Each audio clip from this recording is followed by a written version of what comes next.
Hello and welcome to the next presentation. This is Steve Marshall, who was with the U.S. Forest Service for over 40 years. I've known Steve for years. Seems like he knows about everybody connected to forestry since he's been doing it so long. So he has a unique perspective on the entire industry, government, and private sector. I'd like Steve to introduce himself because I can't do the good service of concisely describing his very long career. But before I do want to thank him and the U.S. Forest Service for their support of this event. They've been extremely supportive, as well as the Tallwood Design Institute in Oregon. But Steve, if you could begin by giving us some of your background on your long career in forestry. Great, thank you, Greg. Yeah, as Greg mentioned, I spent over 40 years with the U.S. Forest Service in a variety of roles. I'm not a forester. I'm more of a generalist. I started in the agency as a geologist and then went on to other things over time. In 2010, I picked up the wood products market development portfolio for the agency, along with some other stuff I was doing. And when I was given the portfolio, my initial instructions were to close the program down over a 1.5-year time period. The agency had been for about 20 years supporting the program, and agency leadership was just feeling like there hadn't been a huge bang for the buck, and it was time to go off and do something else. I took a look at what I would be shutting down and came back to them and made the case of, I think this is worth taking another crack at, and got the green light to do that.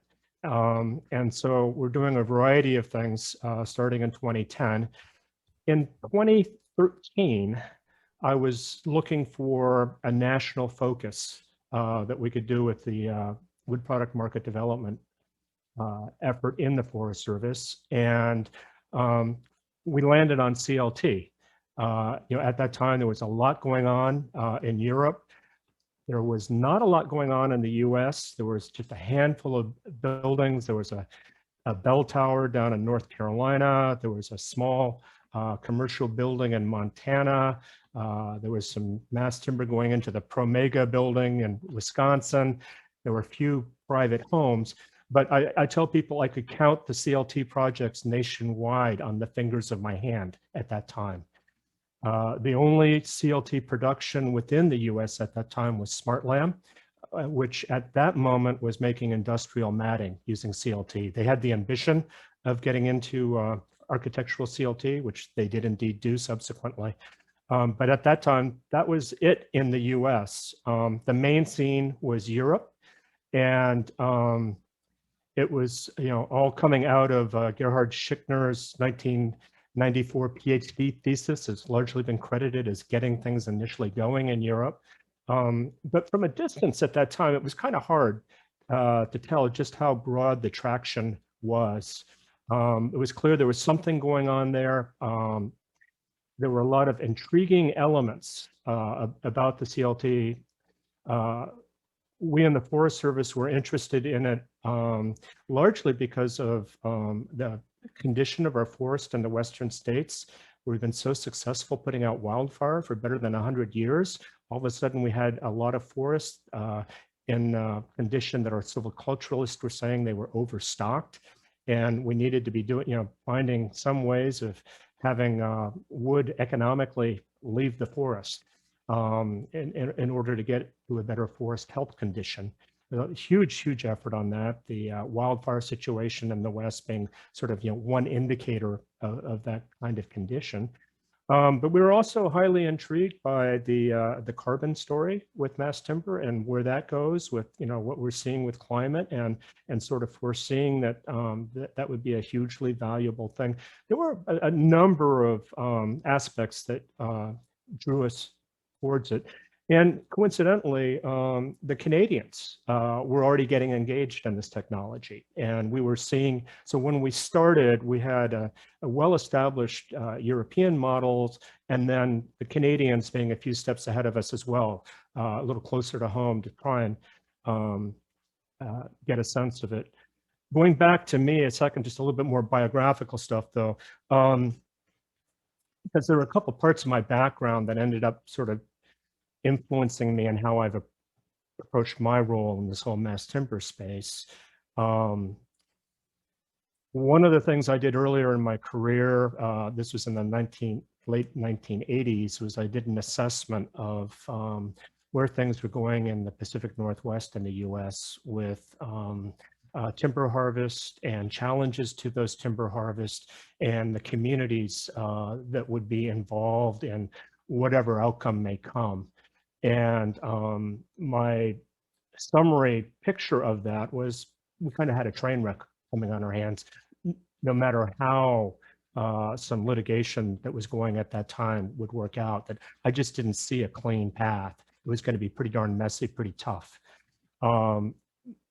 My having had that opportunity to do that assessment then later led to me playing a role on coordinating an economic adjustment package for the Pacific Northwest, $1.2 billion package to work with communities that had been distressed with the change in forest practices on the federal lands out there.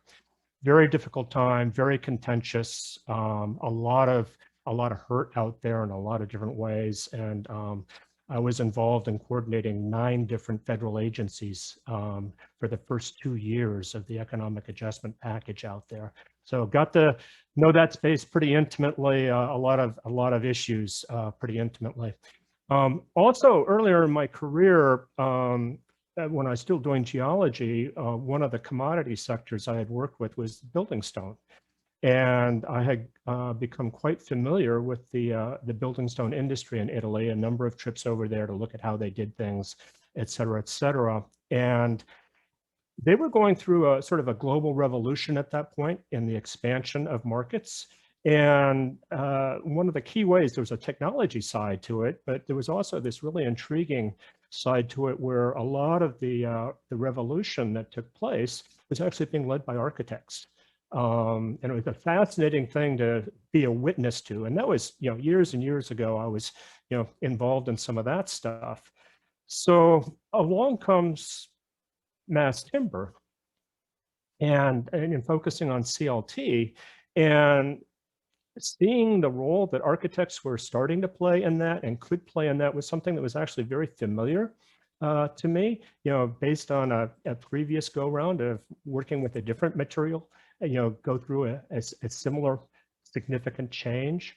And so one of the things that touched right away was early on, Jennifer Cover from Woodworks stopped in DC and talked with me, and the Forest Service had been putting a little bit of money into Woodworks for quite some time. And she was wondering about the chances of increasing that support because of the role they were playing working with architects and engineers.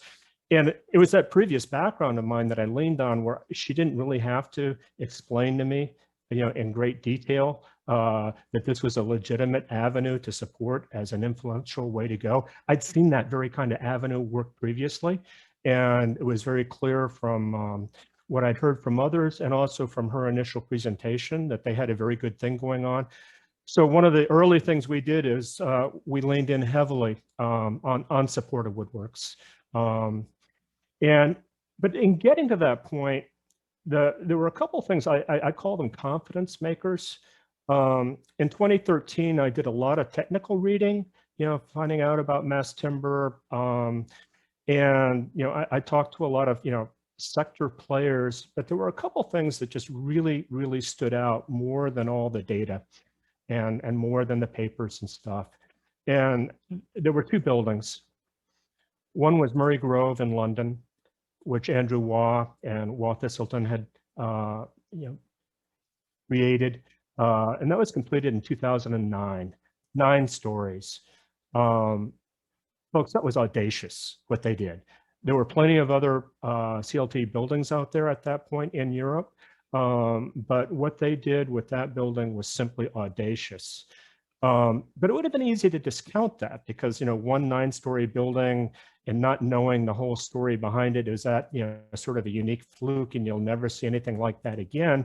Well, right when we were doing our assessment of, is this a real deal for us to lean into or not, Lend-Lease was completing Forte in Melbourne, and that was 10-story building.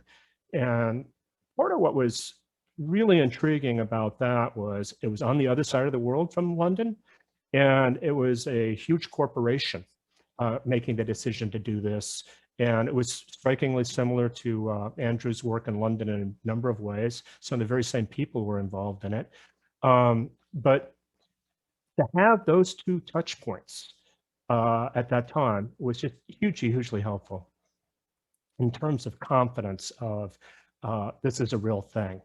We also did a broad assessment of what is the potential market, and it looked like it could be quite large. We thought if you could just hit a small portion of that, then you got the window to go through.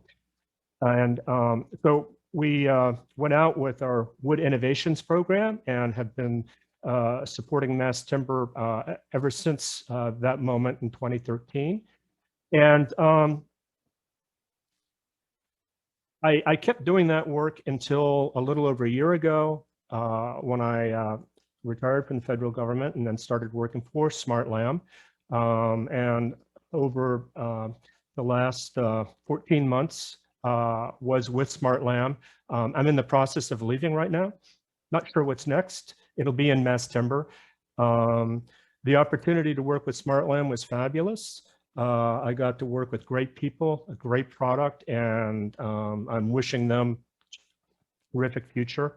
It was a privilege to have that opportunity.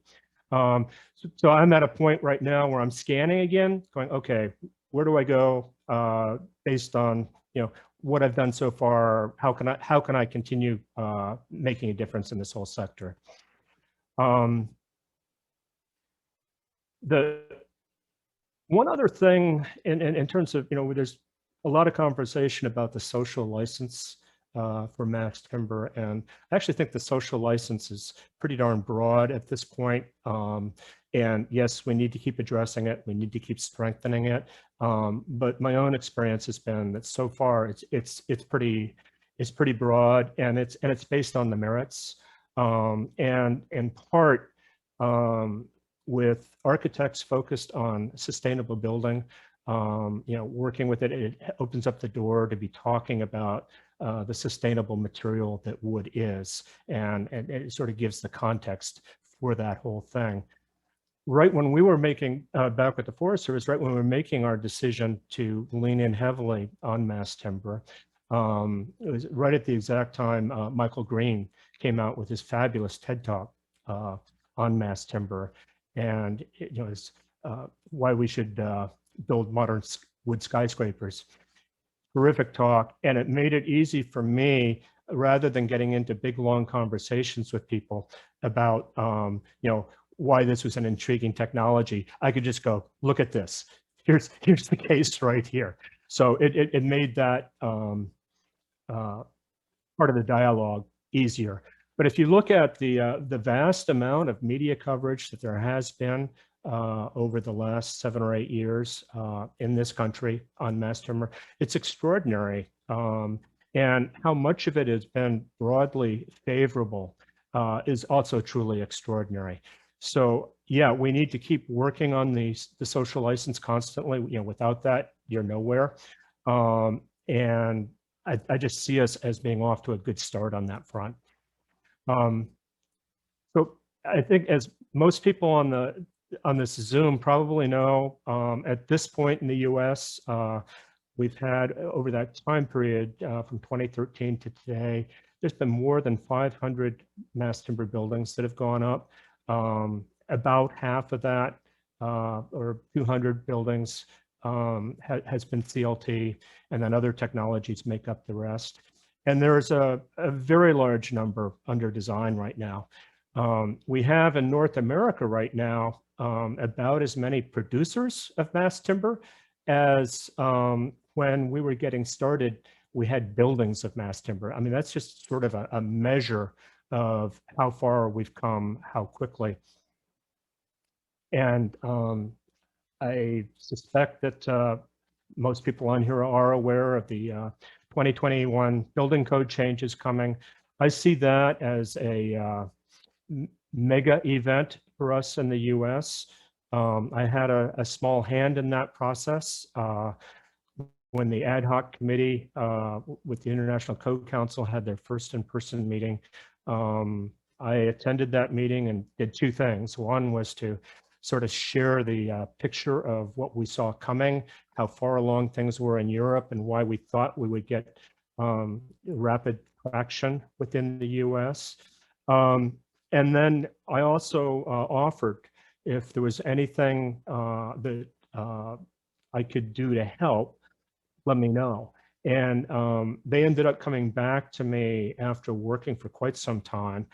And they had a series of fire tests that they wanted to do in order to lean in further with where they were going to go with their recommendations. And I was able to reach out to another branch of the US government. The Justice Department has an agency within it, the Bureau of Alcohol, Tobacco, and Firearms. And they have a laboratory in Beltsville, Maryland, just outside of Washington, D.C. And I worked with the director of that lab to arrange fire testing, which ended up playing a helpful role in the ICC code process. And we have, taking effect this year, codes available for adoption all across the country, and some jurisdictions are already doing pre-adoption of that. So it's a momentum thing. And then we're in a totally different place today with the dialogue on embedded carbon.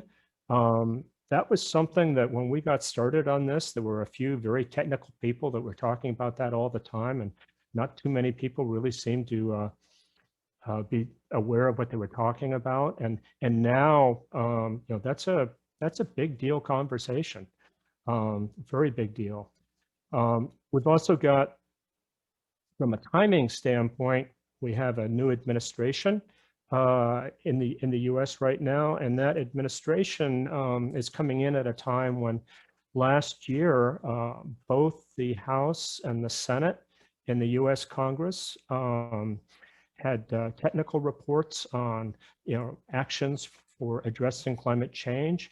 And in both the House and the Senate reports, mass timber was cited as something to be considered as you work on national policies. Similarly, the Forest Service, which has played a role in helping this sector get traction in the US, is part of the Department of Agriculture. And the Department of Agriculture with the new administration is being headed up by Tom Vilsack. And by coincidence, Tom Vilsack was the head of the Department of Agriculture when the Forest Service first leaned in heavily on mass timber. And he chose to be personally engaged in that. He was really was instrumental in things getting as broadly going in the federal space as they did. So to see him returning and going, okay, there's at least somebody coming into a very key role there that you will not have to spend time explaining to him what it is that you're talking about. So I see that as a very, very favorable thing. There's a ton of stuff to still be worked on. And I have, a wide variety of things in my mind, where we're going with our life cycle analysis work. I mean, that's still a thing in evolution. The social licensing stuff is going to remain critically important. Certifications, those are kind of all over the place. And as if you heard the talk just before me with Will, he was aptly pointing out that that's a fairly complicated space. And there's a reason to be concerned about the mere degree of complexity there. I think there might be some opportunities for simplifying some of how we look at that. And one of the questions that keeps coming up is, do we have enough trees?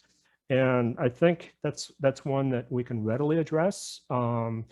It's a long answer. The short answer is yes. There's a long answers behind that. But it's a question that we need to be prepared to be addressing on a continuing basis. And that's kind of, my stage setting. What I had suggested to Greg is that we approach this as a conversation. And so, Greg, I don't know if you have questions, you want to open it up to chat.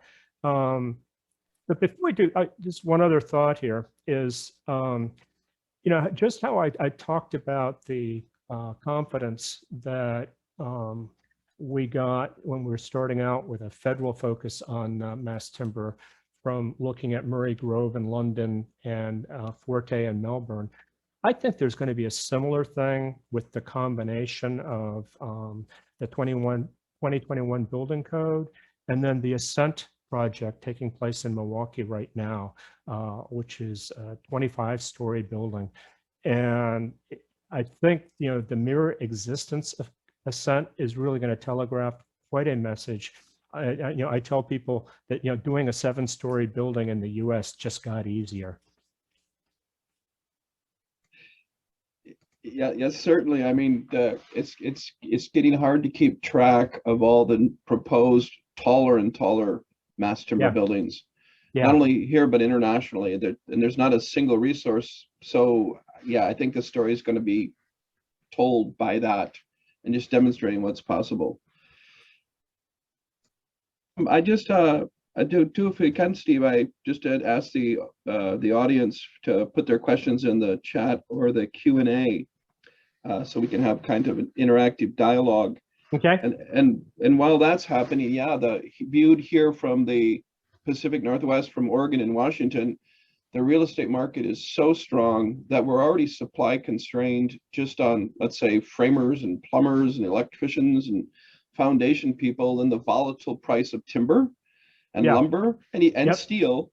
It's just a really volatile environment, also with the constraints of the pandemic. And then we're seeing the almost hockey stick growth in demand for mass timber. So it's kind of a good problem to have if you're in the industry, but there are different challenges now on how to put together the right team to execute well on projects. Because I think, and also with the demand being driven by companies like Walmart or Microsoft or Google themselves are potentially multiple billion-dollar markets. Yep. So as those major commitments, and you've been dealing with U.S. Forest Service, a lot of people have been confiding in you as they've been exploring that. So those are almost game changers. Yeah. And I see we have a question here from Marcus Kaufman. Hi, Marcus. Good to hear from you. And he's asking about, with timber prices at an all-time high, and, he thinks that additional timber supply from Forest Service lands could help. Do I have thoughts about that? And yeah, I got a bunch of thoughts on that. I think if you look over the last several years, you see that the Forest Service has been making considerable headway on making some more material available. It's challenging. The agency is responsible for management of lands that an awful lot of people care about. Some of the land the agency manages is not the easiest acreage to be working on, et cetera, et cetera. So it's a real challenge, but the agency has in fact been coming through and making considerable headway. And I think some of the processes that they've been putting in place over time will in fact serve well in expanding that market and doing it in a sustainable way. The agency is very rightfully proud of its track record on sustainability. While that's all true, I would also point out that the vast majority of forest products in the United States come from public land, not public lands, private lands. And so while there are markets where the federal land is a big part of the production, overall, in the really big picture, the vast majority of wood products in the US do come from privately owned lands. That picture varies country by country, but that is the picture we're dealing with in the US. Have you seen something like this explosion in interest for mass timber for other wood products before in your career? Nothing remotely like it. Nothing remotely like it. And I've talked to quite a number of people in the wood products sector that will also say they've never seen anything like it.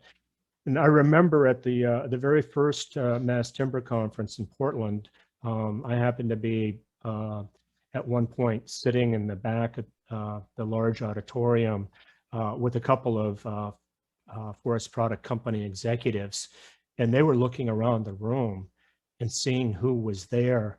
And one of them commented to the other, there's something different going on here. We've never been in a room with this breadth of people, and look at how young so many of these people are.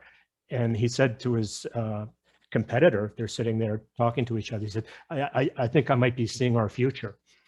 And this was just an off the cuff comment in the back of a room during a conference. But tying back to the conference, the Forest Service did provide some startup funding for the first Mass Timber Conference that was held in Portland, and Craig Rawlings and crew have run off with it, on their own since then. But they did the first one and did an incredible job. And after the first one took place, I was visiting with Craig, and I shared with him going back to that phase of my life when I was looking at the stone sector in Italy, so in such detail. And I gave him the comparison with the Verona Stone Fair that takes place each fall in Italy. And my recall on that was that about 30,000 people from around the world went to that thing every year. And I went once. It was really quite something. And I just said, we had a few hundred at that first Mass Timber Conference. But I told Craig, Craig, this Mass Timber thing is looking big enough. I think down the road, you need to be thinking in terms of something like Verona. Just think over time, this could really grow into something major. Yeah, it's I just to the growth, we're going to have Wolfgang Piatke of Hundigger speaking, and I think as a leading seller of CNC mass timber machines, he'll be able to speak just to the crazy global demand and the waiting list there is, even for the machines. And when I was at Holzbau, the International Building Forum, December 2019, and I walked around with thousands of people asking the exhibitors, what do they think about the US market? The general reply is, well, I don't. We're so busy here locally. We've got so much work. This is historically unprecedented. So we're not even looking beyond that. Yes, some companies are, but many companies are just so busy. Yeah. And it's, it's interesting.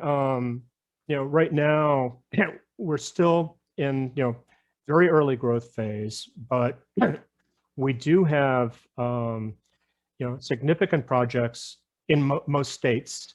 There's a lot coming on, and as over the last several years, as I've traveled around talking to people working on projects, it's one of the things that's really struck me is I haven't talked to anyone that said, well, now that I tried this and I've done it, I'm never going to do it again. It's not my thing. I have not had a single conversation where someone that's actually done one of these has come away from it saying that. Instead, I'm hearing about what I learned on this one, what I learned on that one. And we're starting to get a body now in the US where, there's more and more repeat players. Some of them are, publicly quite visible. I'll use Heinz as an example, or Lend-Lease with the hotel on military bases and stuff. But a lot of it is also, at the general contractor and architect level, which, the public doesn't see that as much. But we're getting more and more people that have had more and more experience. And with every one of those jobs, they're learning something and getting better at it, which just helps, drive the ability of the sector, to go forward. Again and again, when I've been out on the road talking to people, and if it's their second project or their third project they've worked on, they love telling you what they've learned with each one of those. And you start multiplying that kind of experience across the sector, and we're nowhere near where people happen to be in Europe right now with this, but we are rapidly building up our intellectual capacity on this. We've got university after university modifying programs, schools of architecture, schools of engineering, sometimes, schools of architecture and engineering talking together, sometimes connecting it with schools of forestry. We've never seen stuff like that before. And it's happening all over the country. So those are, more of the things kind of leaning in that, lead me to be very optimistic about, sort of, scope and scale of where we're going. The need for sustainable solutions is not going to go away. This is a very significant sustainable solution. It's not the only one, but it's a significant one. And so I'm just hugely optimistic about the space for this technology. Got a question came in from Zach Moreland. Can you see that on your screen, or should I read it for you? I'm not seeing it. Okay, I'll just read it for you then. It's, where do you see the future of new species development going for mass timber products in different regions of the U.S., such as southern yellow pine in the southeast, or other species in large forests, such as in California? Yeah, I see all that coming. I'm actually very excited about what I'm seeing with southern yellow pine. Of course, Smartland that I was just with produces southern yellow pine CLT in Alabama, and Structurlam is about to begin producing southern yellow pine CLT in Arkansas. And the resource is considerable. The testing work has been done. It's a good material for CLT. I think it will happen with more species. There's quite a process to getting a species tested and approved and certified for mass timber application. And it's not an easy lift. It's not an insurmountable lift, but it does take time and investment. You can't just say, oh, we need a factory over here. Let's go do this. It's more complicated than that. And there will be species where it's more favorable than others. I've gotten a lot of questions from people about hardwoods, for example, and there has been a little bit of hardwood CLT done, but it's not anything that has been at sort of commercial scale repetitively done in the U.S. And will that happen at some point? Yeah, it might. But it's not going to be as quick and easy as some of the softwood stuff for a number of reasons. It's a bit more complicated. Yeah, here's a question I have. I mean, it's further to the conversation with Will earlier, taking on the heavy lifting of telling the mass timber and climate story. And there's a proliferation of timber events now, as I mentioned, probably about one per month, if not more. But how do you get the word out on an ongoing or continual basis? Where are communities forming, or how do you see that may happen? I think over time there'll be a need for some form of a networking platform where people know they can go to it and be informed. And right now there's a ton of information about mass timber, but quite frankly, it's all over the place. Even for people that are actively working in the sector, it's not the easiest thing to do to put your fingers on what you need.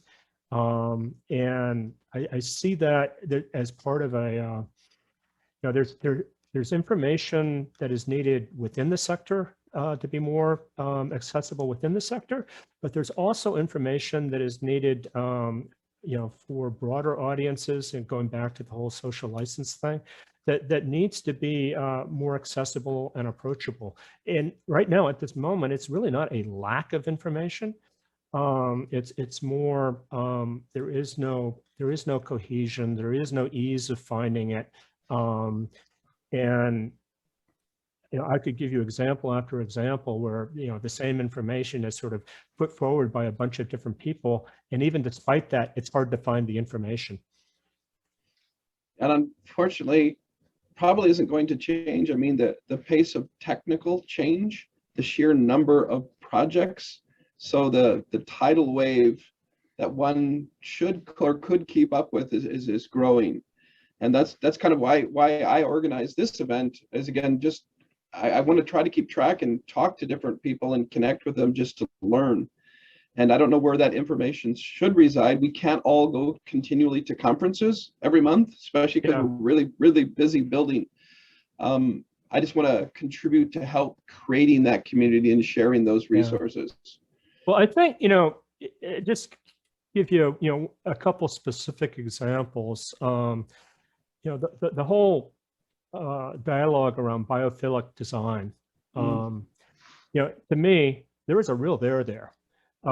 It's critically important.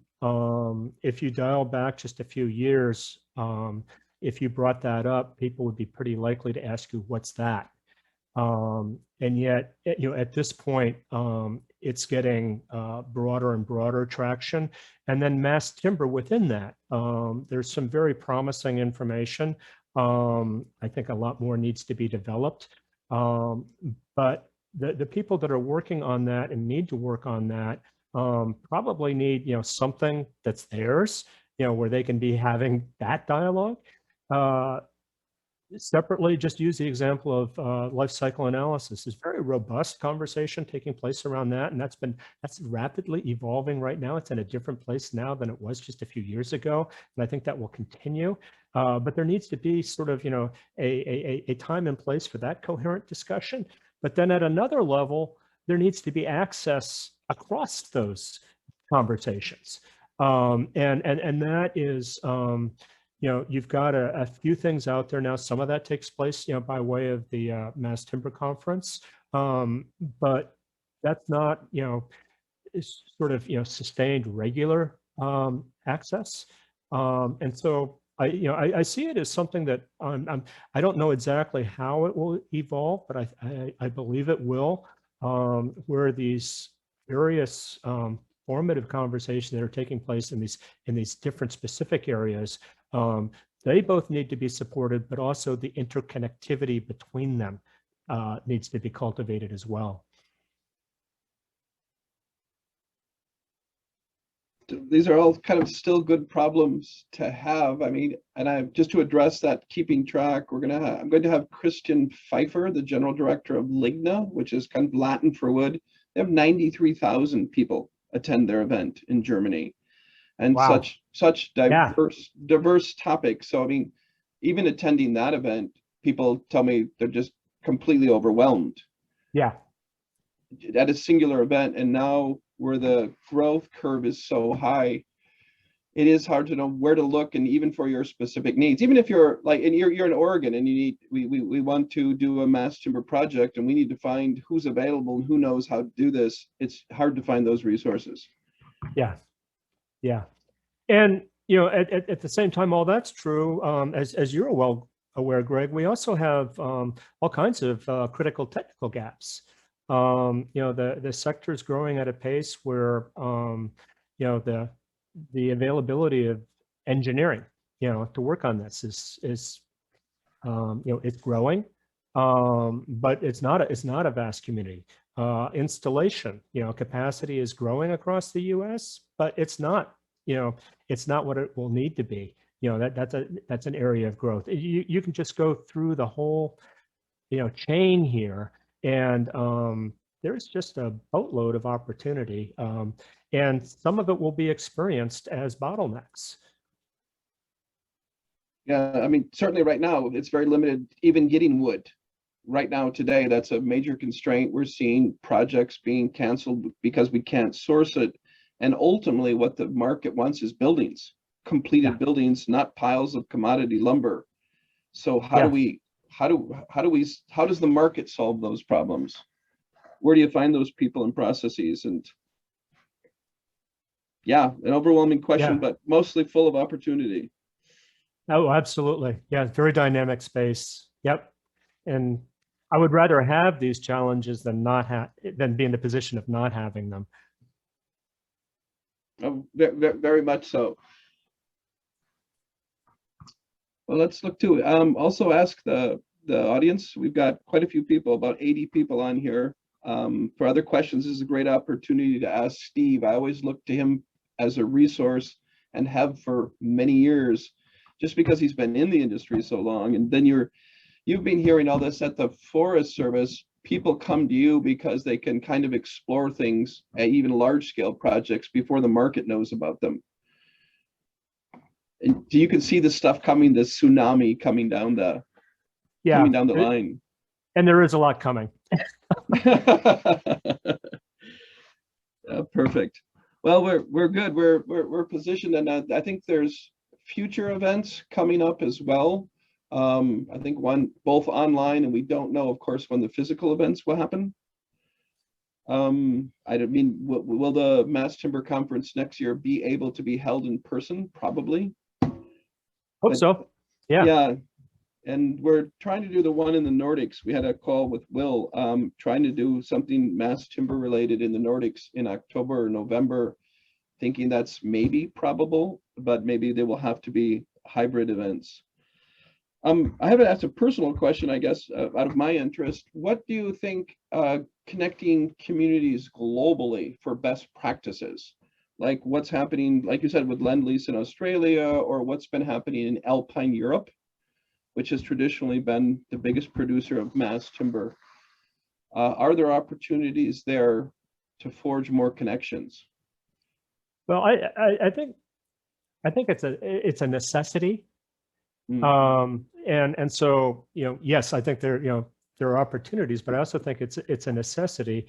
You mentioned a few minutes ago that when you talk to some of your contacts in Europe, they're sort of not even focusing on the U.S. because they're so busy with what they have dealing with in the the markets they're in. But this is a technology that's expanding globally.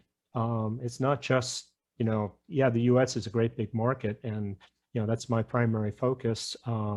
But it is a market that is coming about globally, and I think that will automatically imply that there needs to be various forms of global interconnectivity. Some of that may be on the research end of things. Some of that may be on more applied aspects, the education,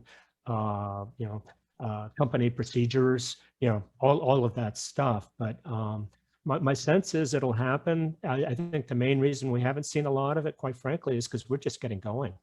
And I think with this sort of first generation of activity that we've had, I think it's positioned us so that we can actually be part of the conversation like that. Whereas I think previously we just simply didn't even have sufficient experience to actually be meaningful, in that kind of a way. And and to some degree, it's been happening all along. When I was getting started in this, there were a variety of people in Europe that were hugely helpful. We had a variety of peers in Canada that were tremendously helpful. And one of I have to cite this, is that the Softwood Lumber Board was an excellent partner for the Forest Service to be working with. And up in Vancouver, you've got Case Jaeger there. Case really helped me even get my head around mass timber. And so that was international dialogue right there. And that kind of stuff's been going on. And speaking of the sort of the role with Canada, just a fun little story. When we did the Tallwood Building Contest, our main goal was to get this technology on the map and have people start thinking about it. And the contest was hugely successful in that aspect. But one of the things we did on it was we retained Oscar Faro out of British Columbia to run the process because of previous experience he'd had. And so what I like to tell people was that the US Tall Wood Building Contest was outsourced to Canada. But it's just one of many examples, though, of, I think, on an ongoing basis, we're working across some of those international borders more than may be commonly seen. I think quite a bit of that is already happening, and I just think that that will continue to grow. Yeah, and I'm what some of the future presenters are coming for this event from Sidewalk Labs and Lendlease and others, and there's a lot of conversation about, well, what's going to happen as the technology industry itself enters mass timber in the construction industry, and there's a lot of fear there, but also a lot of perception of opportunity, and there's a lot of discussion about building systems as really the only way to make this scalable. And that's both software and technology and process. Yeah. And a lot of discussion, people will talk somewhat about, I think, that later, but the industry itself has to build those systems because they know where the inefficiencies are, and they're the ones who are going to use those systems. And hopefully they don't all be developed in silos. Some of that can cross borders, so we're not reinventing the wheel. And Yeah. those are massive technical challenges in an industry estimated at 12 to 13 trillion globally.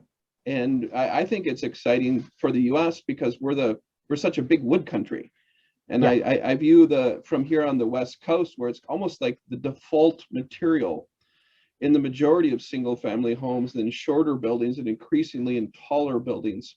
So if we have all this demand for housing, we have a constrained supply of labor. How do we build the building system so we can use that wood to build better housing? Yeah, that's going to be key. And I mean, you know, the good news on that is that, you know, some of those technology players that are so keenly interested in this technology, they have rather massive building needs of their own. And they are, you know, they are concerned about their carbon footprint. They are concerned about the sustainability of their operations. That's all. I mean, that's a legitimate concern. That's not just, you know, boilerplate stuff. They're leaning in deeply on that. And so I think, you know, in part, you'll have the resources just from their own self-interest to really bring some sophistication and capacity to that kind of question. And then, you know, like you said, you know, we're, as a country, we're in an extraordinary position in terms of our resources. You know, one of the things I think about, you know, even with the billions and billions of dollars of, you know, forest products that are produced every year, our standing timber in this country has gone up every year of my lifetime. There has not been a down year where the amount of standing timber in the US has decreased during my entire lifetime. And that is with, you know, phenomenal levels of materials being produced. And so you know, the sustainable track record is really something. And, you know, someone was asking earlier, you know, about southern yellow pine in the southeastern states. And, you know, that, you know, one key part of that whole story is that a lot of that southern yellow pine, that's reforested countryside down there. We had, you know, we had a, you know, a harvest and move on era in this country, you know, in the late 1800s and early 1900s, where, you know, forest was just disappearing in large parts of the country. And then we had in the mid 1900s, you know, a phenomenal turn towards reforestation. Well, those forests are established now. And, you know, it's just been amazing in terms of the forestry story, that whole reforestation of the southeastern US, the upper Midwest, is just incredible. And, you know, people look out there today and they think it's always been that way. It's not been. It's a rather amazing story of reforestation and restoration that has led to this, you know, situation we have today, where we have the capacity for considerable harvest and still end up with more forest. Yeah, that just astounds me. And that compound that with the increasing forest fires. I was asking in Oregon, can we get data on how many homes or other buildings we could have constructed from the wood that burned in the last year alone? And that data is not yet available, but I think that would be really thought-provoking. Here's another question from Laurel Rech. I don't know how to pronounce it, excuse me. It says, as we as a species are encouraged to reduce our consumption of animal products and pivot to a more plant-rich diet, are managed forests potentially vying for the same lands? Is water or land the pinch point, or are there synergies that can be developed that benefits both? That's a great question. My instinctual answer is there are synergies. And there's a whole field of practice referred to as agroforestry, where you have people doing integrated production of various food crops and wood on some of the very same acreage. And so, yeah, I see that as hugely valuable, but also taking good care of forest. In a lot of situations, you're talking about managing, the very watershed that will be the supply for the agricultural areas that are, further down in the watershed. And so it is all interconnected stuff, but I do not see one mutually excluding the other. I'm going to ask too, Steve, you're such a resource. You've been looking at this for so long. How do people connect with you or find out where you're going to be at which events, or just have, kind of be able to connect with you as appropriate? I'm as I mentioned, I'm in a moment of transition. And so the best way to access me is through my LinkedIn profile, because I have not yet sorted out, just what'll be next. And so I haven't set up, a new email account. I haven't, set up a website or anything, because I'm in an exploratory mode, sort of going, okay, what does Steve do next?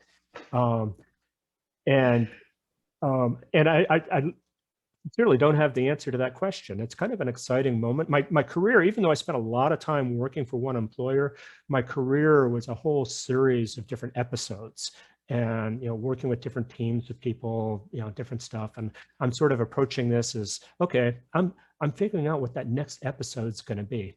But I'm Steve Marshall on LinkedIn. There's a bunch of Steve Marshalls, but I think I'm pretty easy to sort out from the other ones.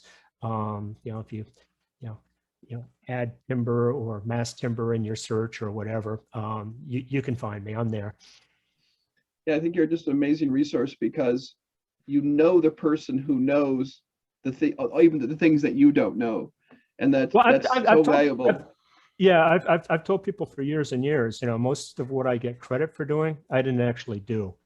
My whole thing has been, helping people connect with what needs to be done, and then sort of, sometimes coaching that along, sometimes just handing it off. But if I've had any kind of success whatsoever, it's because I've been so fortunate with, the people that I've had access to. People like you, Greg. Well, I call it, thank you, but I call it the builder view. People want to build something, and it's your job not to know everything, but to be able to find the people and the tools to make that happen. Yeah, beautiful. And I just share one last thing. I've been quite active on LinkedIn as well too. And although I really like it professionally, I want to move those conversations into the public domain so they're searchable and shareable with the market. And not only to people who are members of specific LinkedIn groups, or people can afford to go to a conference and even in other countries. That's just not fast enough. How do we exchange that information publicly more quickly? I think that sort of thing needs to happen. And that's, right now, the real mass timber community is small enough that, it's largely well known to itself. And we need to be doing some things that break out of that. Yeah. Well, we've taken more than an hour of your time. So thank you for sharing that wisdom, and I'll hope to see you at future events and online and as part of the community. Absolutely. Okay. Thank you so much, Greg. Thank you. Take care.